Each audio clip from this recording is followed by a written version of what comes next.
Hi guys, I am Ramesh sir, your teacher and motivational speaker. आज एक science के और टॉपिक के साथ, और ये टॉपिक जो है इसका जो फर्स्ट पार्ट था वो मैं डिस्कस कर चुका हूँ, ह्यूमन टीथ। तो आज इसका सेकंड पार्ट जो है मैं यहाँ पे डिस्कस करूंगा। यहाँ पे आज डिटेल में तो हमने उस दिन कर लिया था, लेकिन कुछ टर्म्स थी वो उनका जिक्र आज यहाँ पे करेंगे, और कुछ डेंटल फार्मूला जो है उनको लेके आज हम यहाँ पे बात करेंगे। आप लोगों से हम बस एक ही रिक्वेस्ट करते हैं कि इसको थोड़ा ध्यान से देखें, तभी आपको ये चीजें जो है याद होंगी, क्योंकि टर्म्स इतनी कंफ्यूजिंग रहती हैं कि कई बार जो है कुछ स्टूडेंट जो है उसमें गलती कर लेते हैं। इसलिए मेहरबानी करके ध्यान से देखेंगे।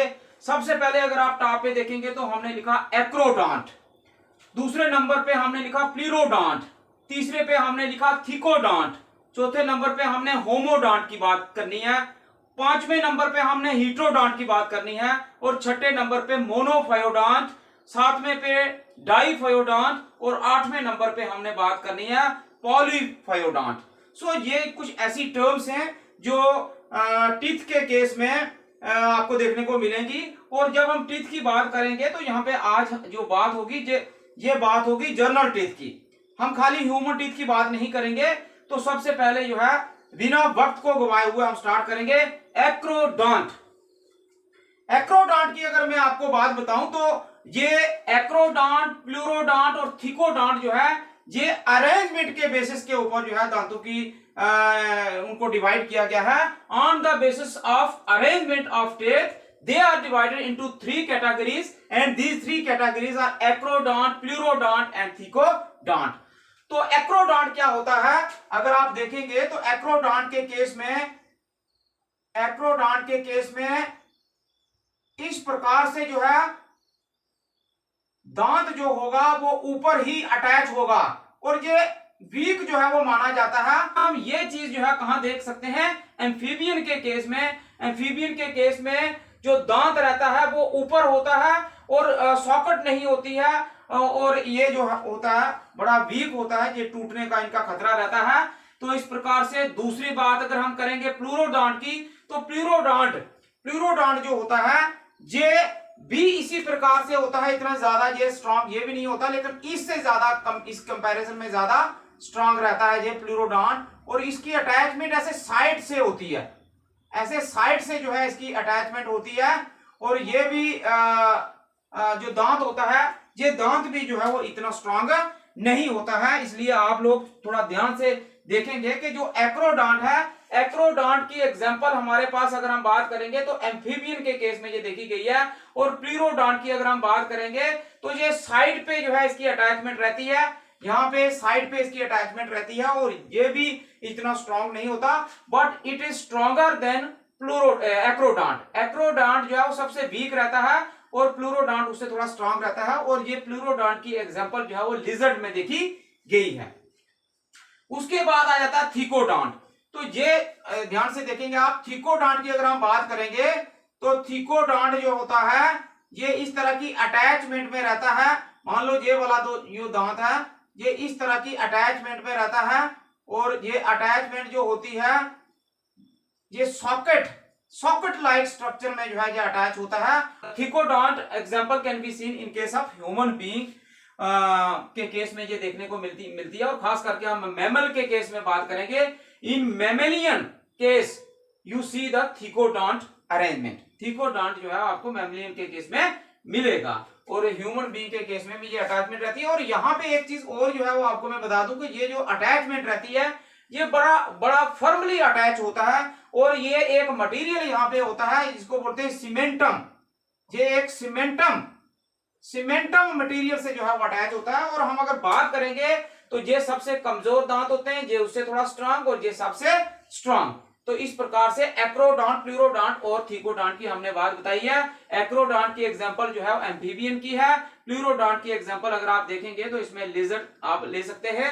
और थिकोडॉन्ट की अगर बात करेंगे तो ये आपका आ जाता है ह्यूमन के केस में जो है वो थिकोडॉन्ट की एग्जांपल देखने को मिलती है। और कुछ क्रोकोडाइल में भी जो है वो देखी गई है ये एग्जांपल। होमोडॉन्ट अब क्या आएगा, होमोडॉन्ट की अब आप देखेंगे कि होमोडॉन्ट क्या होता है। हमने एक्रोडांट की बात की, प्लूरोडांट की बात की, थिकोडांट की बात की। अब हम बात करेंगे होमोडांट एंड हीट्रोडांट। अब ये वाली जो अरेंजमेंट में हमने पहले 3 जो टर्म्स पढ़ी हैं, these are the terms on the basis of arrangement of teeth. अब जो बात करनी है हमने होमोडांट और हीट्रोडांट, ये हमने बात करनी है on the basis of shape. उनकी शेप और स्ट्रक्चर क्या है उसके ऊपर जो हम बात करेंगे। होमो मींस होता है सेम, तो होमोडांट की एग्जांपल अगर आप देखेंगे तो ये एग्जांपल टूथड बेल में जो है वो देखी गई है। टूथड बेल में जो है ये एग्जांपल देखी जाती है। इसमें क्या रहता है कि दांत एक जैसे ही होते हैं, सारे दांत जो है वो आपको एक जैसे ही दिखेंगे, उनमें कोई भी आपको अंतर नहीं दिखेगा। लेकिन हीट्रोडांट की बात करेंगे तो ये ह्यूमन के केस में, कैट के केस में और रैबिट के केस में ये चीज देखी गई है। बैट के केस में ये अरेंजमेंट देखी गई है हीट्रोडांट की। यानी हीट्रो का मतलब है यहाँ पे ये एग्जांपल हम दे सकते हैं, जैसे ह्यूमन बीइंग की हमारे पास इंसाइजर, कैनाइन, प्रीमोलर और मोलर, सबकी जो है वो शक्ल की बात अगर हम करेंगे, उनकी शेप की बात करेंगे, उनके स्ट्रक्चर की बात करेंगे, तो वो वेरी करते हैं, एक दूसरे से वो मिलते नहीं है। इस प्रकार से जो है वो हमारे पास हीट्रोडांट का ये हो गया। होमो मींस सेम और hetero means different. On the basis of shape and structure we divide the tooth into 2 category, homo and hetero. Homo means same, hetero means different. जब उन दांतों की शेप जो है वो सेम होगी तो वो होमो होंगे और होमोडांट होंगे, और अगर उनकी शेप और स्ट्रक्चर अलग अलग होगा तो वो हीट्रोडांट होंगे। होमो की एग्जांपल टूथ बेल है और हीट्रो की एग्जांपल ह्यूमन बीइंग है, कैट है, डॉग है, रैबिट है और बैट है। और उसके बाद आ गया हमारे पास मोनोफियोडांट, डाइफियोडांट और पॉलीफियोडांट। ये टर्म्स जो है वो बड़ी कंफ्यूजिंग है, आप लोग थोड़ा ध्यान से देखेंगे। मोनो, यहाँ पे मोनो का मतलब सिंगल, डाई मींस 2 और पॉली मींस बहुत सारे, 2 से ज्यादा। तो मोनोफायोडांट का मतलब है ये वो दांत हैं जो एक ही बार जो है लाइफ में आते हैं। डाइफियोडांट जो होते हैं ये 2 बार आते हैं, और पॉलीफियोडांट जो है ये बहुत बार ये लाइफ में आते हैं और गिरते रहते हैं। तो सबसे पहले बात होगी मोनोफियोडांट। मोनोफियोडांट के अगर हम एग्जांपल करेंगे तो हमारे पास प्रीमोलर्स और मोलर में हमारे पास आ जाते हैं। प्रीमोलर जो है, और फिर मोलर में हमारे पास कौन सा आ जाता है? मोलर्स में हमारे पास सिर्फ विजडम टूथ आ जाता है। मोलर में हमारे पास विजडम टूथ आ जाता है।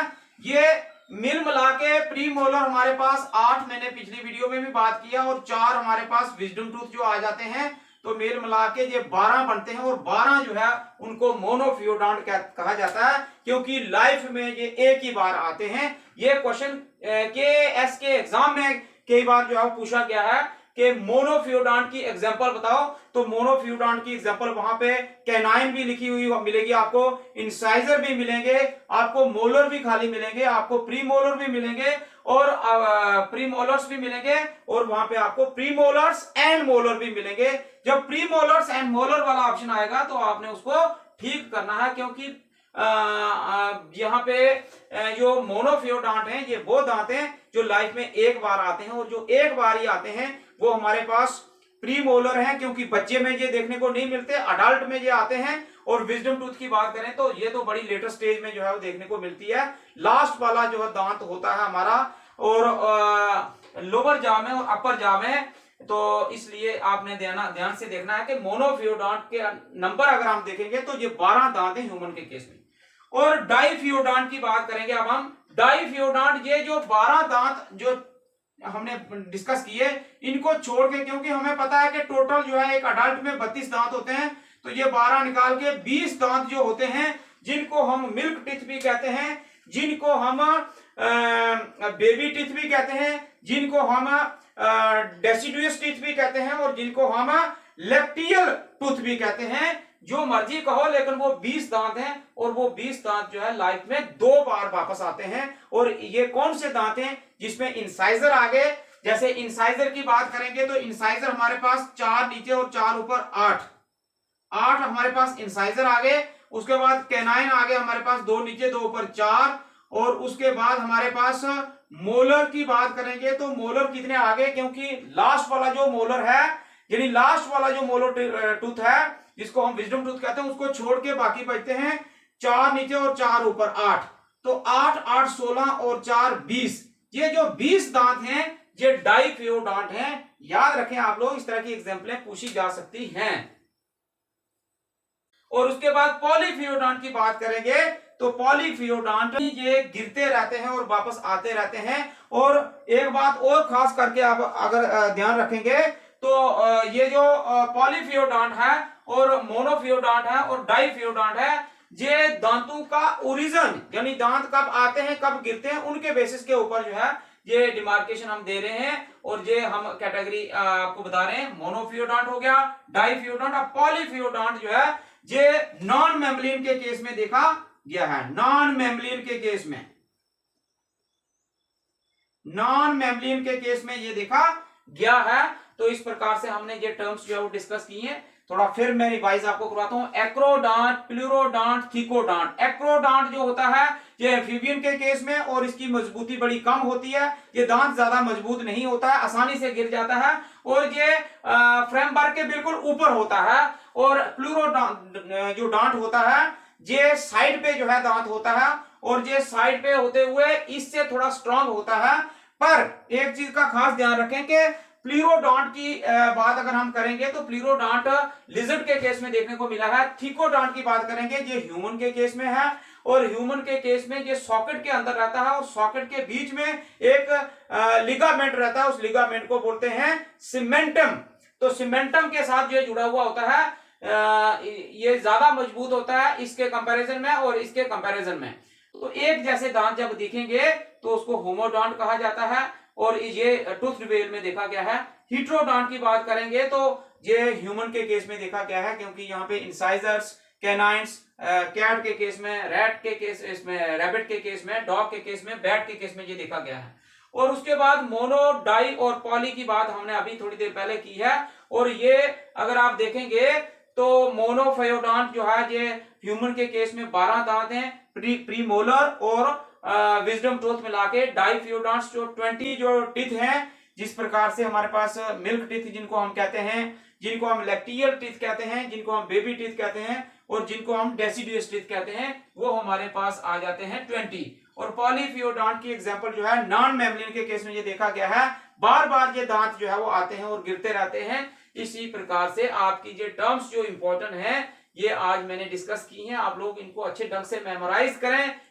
अब हम बात करेंगे डेंटल फॉर्मूला की। कुछ डेंटल फॉर्मूला जो है मैंने यहाँ पे लिखे हैं, जैसे ह्यूमन की बात की है, काउ की बात की है, कैट की बात की है, डॉग की, रैबिट की, रैट की और एलिफेंट की। ये जो अरेंजमेंट मैंने आपको बताया है कि किस तरह से ये जो डेंटल फॉर्मूला बनता है, ये मान लो ये अपर जा है और ये वाला जो लोअर जा है, तो इसकी जो है वो यहाँ पे डिमार्केशन करके आधा पोर्शन जो है ये कंसीडर किया जाता है, ये और आधा ये। मान लो ह्यूमन के केस में अगर हम बात करेंगे तो जिस प्रकार से वहां पे लिखा है 2 1 2 3, तो ये 2 जो है नंबर किसका है, ये इंसाइजर का नंबर है। यहाँ पे जो इंसाइजर हैं उनका नंबर है, कैनाइन का नंबर 1 है, फिर प्रीमोलर का नंबर ये 2 है यहाँ पे, और उसके बाद जो है वो 3 जो हमारे पास है ये मोलर का नंबर है। इसी प्रकार से नीचे भी जो है इस तरह से किया जाएगा, तो आप लोग जो है कंफ्यूज ना हो, क्योंकि जब भी डेंटल फॉर्मूला देखा जाता है पहले ऊपर वाले जा का हाफ पोर्शन कंसीडर किया जाता है, total number of tooth in half of the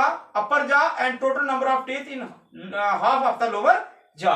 तो इसलिए अगर हम यहाँ पे इनकी काउंटिंग करेंगे कि भाई ह्यूमन के केस में कितने दांत होते हैं, ये सब अडल्ट की एग्जाम्पल हैं, तो ह्यूमन के केस में टोटल कितने होते हैं यहां से ही हम निकाल सकते हैं। ये ऊपर वाला जा का है, तो इसको अगर हम टोटल करेंगे 3 2 5 1 6 और 2 8, 8 ऊपर आ गए हमारे पास, 3 2 5 1 6 और 2 8, 8 जो है ऊपर आ गए, और 3 2 5 1 6 और 2 8, 8 जो है वो नीचे आ गए। अगर आप देखेंगे 8 नीचे 8 ऊपर, टोटल हो गए 16। 16 तो 16 अब देखें ऊपर हमने जो बात की है वो हाफ ऑफ द अपर जा है और नीचे भी half of the lower jaw, तो 16 को हम जरब देंगे 2 से, तो ये आ जाएगा हमारे पास इसका नंबर 32। इसी प्रकार से यहां देखेंगे 3 और 3 6, 6 और इधर अगर करेंगे हम काउंटिंग तो 3 3 6 3 9 और 1 10। नीचे जो है वो हमारे पास आ जाता है नंबर 10 और ऊपर आ जाता है 6। 10 और 6 हो गया हमारे पास कितना 16। 16 को 2 से करेंगे यहां पे भी 32। यानी काउ के केस में भी total number of teeth are 32। In case of cat, अगर हम कैट की बात करेंगे 1 और 3 हो गए 4, 4 और 1 5, 5 और 3 8, 8 हो गए ऊपर वाले जाम में। और नीचे देखें, नीचे यहाँ पे जो है वो वेरिएशन है। यहाँ पे देखेंगे 1 और 2 3, 3 और 1 4, 4 और 3 7। नीचे वाले में कितना है 7। इन दोनों को अगर आप ऐड करेंगे तो ये नंबर बनेगा 15 मल्टीप्लाई बाई 2 और ये टोटल आ जाएगा 30। यानी कैट के केस में total number of teeth are 30। In case of dog अगर हम बात करेंगे तो 2 और 4 6, 6 और 1 7, 7 और 3 आ गया हमारे पास 10। नीचे देखेंगे 3 और 4 7, 7 और 1 8, 8 और 3 11। नीचे आ गया हमारे पास 11। इन दोनों को अगर हम जोड़ेंगे तो ये बन जाता है हमारे पास 21 मल्टीप्लाई बाई 2, ये आ गया हमारे पास 42। यानी डॉग के केस में 42 दांत होते हैं, 42 टीथ होते हैं। रैबिट की बात करेंगे तो ऊपर वाले जा में देखेंगे, ऊपर वाले में 3 3 6 और 2 8, 8 आ गए ऊपर वाले में। नीचे देखें 3 2 5 और 1 6, 6 नीचे वाले में। और इसको अगर हम दोनों को ऐड करेंगे तो दोनों को ऐड करने के बाद जो है मल्टीप्लाई 2 से करेंगे तो ये दोनों ऐड करके हमारे पास बना 8 6 14, 14 को अगर हम 2 से करते हैं तो ये बनता है हमारे पास इसका नंबर 28। और 28 में आप लोग याद रखें कि ऊपर जो ऊपर वाला जो जा है रैबिट के केस में उसमें 8 और 8 16, 16 ऊपर वाले में होते हैं और 12 नीचे वाले में होते हैं दांत। रैट के केस की बात करेंगे तो 3 और 1 4, ऊपर वाले में कितने आगे 4, नीचे वाले में भी आगे 4। तो जब ऊपर वाले यानी अपर जा में 4 और लोअर जा में भी 4 तो 4 4 8 हो गए। 8 को अगर आप मल्टीप्लाई करेंगे 2 से तो ये नंबर बनता है 16। यानी रैट के केस में 16 दांत जो होते हैं। एलिफेंट जो सबसे बड़ा जानवर है यहाँ पे, तो अगर आप देखेंगे तो इसमें 3 और 1 4, ऊपर 4 और नीचे आगे 3, तो 4 3 7 हो गए। जरबे 2 करेंगे तो ये आ जाएगा हमारे पास 14। सिंपल वे में अगर मैं आपको बताऊं तो ह्यूमन के केस में जो टोटल नंबर ऑफ टीथ है वो 32 हैं, काउ के केस में 32 हैं, कैट के केस में 30 हैं, डॉग के केस में 42 हैं और रैबिट के केस में जो है वो है 28। रैट के केस में 16 है, एलिफेंट के केस में 14 है। समझने की बात यहाँ पे अगर आप देखेंगे तो ये upper half of the jaw है, ये lower half of the jaw है। अब ऊपर वाले में देखें यहाँ पे बराबर है, 16 जो है 8 ऊपर 8 नीचे। यहाँ की बात करेंगे काउ के केस में तो ऊपर वाले जो उसका जॉ होता है उसमें 6 दांत होते हैं और नीचे वाले में 10 होते हैं। 6 और 10 हो गए 16, लेकिन 16 ये हाफ की बात हम कर रहे हैं। 16 को 2 से ज़रब देंगे तो वो हो जाएगा हमारे पास 32। यानी अगर हम ये जो हमारा 3 और 3 6 जो है ये एक साइड का है, यानी टोटल मिलाएंगे तो ऊपर वाले जॉ में उसके 12 दांत हैं, नीचे वाले में 20 हैं। इसी प्रकार से यहाँ पे आधे जा की हमने बात की है तो ये 8 और मिलाएंगे तो 16 ऊपर वाले में और साथ साथ 14 नीचे वाले में। 16 ऊपर 14 नीचे, ये कैट की बात होती है। कैट के ऊपर वाले जॉ में 16 दांत होते हैं, नीचे वाले में होते हैं 14। और इसी प्रकार से डॉग की बात करेंगे तो ऊपर वाले जॉ में 20 और नीचे वाले में होते हैं 11 दूने 22 और टोटल करेंगे तो ये बनेगा 42। रैबिट के केस में देखेंगे तो 8 हाफ जॉ में है, half of the upper jaw में है, तो पूरे जॉ में कितने होंगे 16, 16 ऊपर वाले में और 12 नीचे वाले में 28। इसी प्रकार से रैट की बात करेंगे तो 8 ऊपर वाले में और 8 जो है वो नीचे वाले में 16 इसका नंबर है। मैं एलिफेंट की बात करूंगा। एलिफेंट में आप देखें यहाँ पे 4 जो है वो half of the upper jaw और 3 half of the lower jaw, तो टोटल करेंगे तो ऊपर वाले में 8 हो जाएंगे और नीचे वाले में 6 हो जाएंगे। 8 और 6 14। इसी प्रकार से ये कुछ इंपॉर्टेंट डेंटल फार्मूला है। आप लोगों से मैं रिक्वेस्ट करता हूं कि इसको बार बार आप प्रैक्टिस करें, याद करें, मेमोराइज करें, क्योंकि कॉम्पिटिटिव एग्जाम में डेंटल फार्मूला जो है वो पूछे जाते हैं। कॉम्पिटिटिव एग्जाम में कुछ टर्म्स जो हमने आज डिस्कस की है, these were the very important terms which I discuss today. ये टिथ की जो मैंने चर्चा की है, 2 वीडियो, एक तो आज वाली वीडियो और एक हमने पहले जो है अपलोड की थी, उसमें आप लोगों ने बड़ा प्यार दिया। उन दोनों वीडियो को अगर आप देखेंगे तो उसके बाद आप कॉम्पिटिटिव एग्जाम की तैयारी जब आप करेंगे, जब पुराने पेपर उठा के देखेंगे, तो मैं उम्मीद करता हूं कि आपको काफी जो है वहां पे क्वेश्चन देखने को मिलेंगे। जो भी छोटे लेवल से लेके बड़े लेवल की तैयारी कर रहा है, ये जो हमने टिथ की चर्चा जहां पे की है, वो उसमें से आपको क्वेश्चन कुछ ना कुछ जो है वो जरूर मिलेंगे। इसलिए इसके बाद जो है मेरी डाइजेस्टिव सिस्टम के ऊपर जो है मैं गौर फिक्र करूंगा। इसके बाद जो वीडियो आएगी तो आप लोग मुझे जिस तरह से आपने पिछली मेरी कोई 10-12 जो मेरी वीडियो अपलोड हुई हैं, उनमें आपने जो प्यार मुझे दिया है, मैं उम्मीद करता हूं कि आप इसी तरह का प्यार जो है वो बनाए रखेंगे और मेरी वीडियो को शेयर, लाइक और इसके ऊपर कमेंट जो है वो आप करेंगे। आपके जो कमेंट जो है हमें आगे बढ़ने के लिए प्रेरित करते हैं। बस इन्हीं शब्दों के साथ शुक्रिया। जय हिंद, जय भारत।